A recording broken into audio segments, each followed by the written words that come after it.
To those who say, the critics say, at what point does that person not get extradited or ostracized completely from his party? Joining me now is Jay Town, former Trump-appointed U.S. attorney and a member of the Alabama Republican Party Executive Committee. Thanks for coming on the show. Look, Jay, you're a straight-shooting political moderate. This Gates comment feels like a new low to me. Do you think that's unfair? Well, it's not a new low to Matt Gaetz. I don't think it's unfair, though, that you feel that way.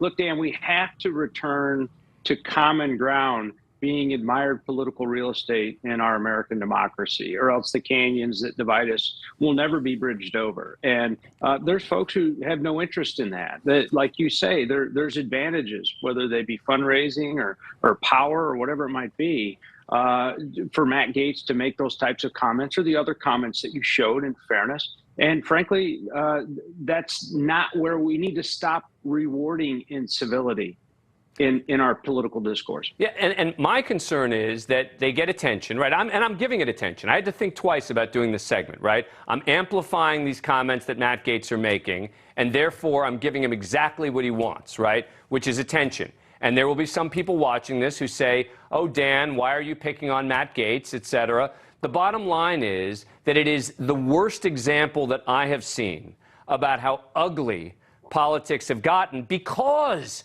they get attention for saying these kinds of things, because it gets you shares on social media.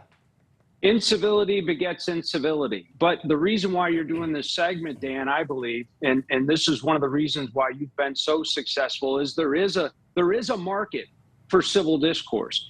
Civility begets civility as well. And so the more we shine light on this nihilism where you have to believe what I believe, or there's something wrong with you, or you're phobic or prejudicial or whatever it might be, and we stop rewarding incivility, we stop tolerating it, the closer we're going to get to, like I said in the beginning, that common ground being that admired political real estate. That's where we need to be in this country.